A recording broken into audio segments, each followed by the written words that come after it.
ایک دیہاتی آیا، اس نے کہا حضور میں آپ کو اللہ کا رسول تب مانوں گا کہ یہ سامنے کھجوروں کا پکا ہوا خوشہ آپ کی گواہی دے۔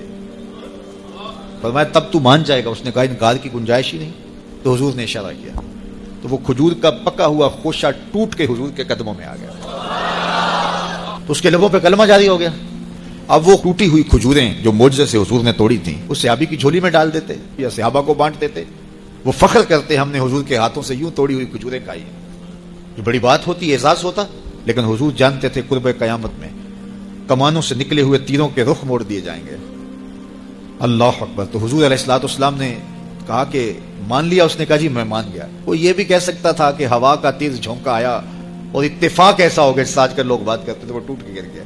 تو حضور نے اس کھجور کے گچھے سے مخاطب ہو کے کہا تجھے جس کام کے لیے بلایا تھا وہ ہو گیا، اب واپس جا کے جڑ بھی جا۔ صرف توڑنا نہیں جانتے، جوڑنا بھی جانتے۔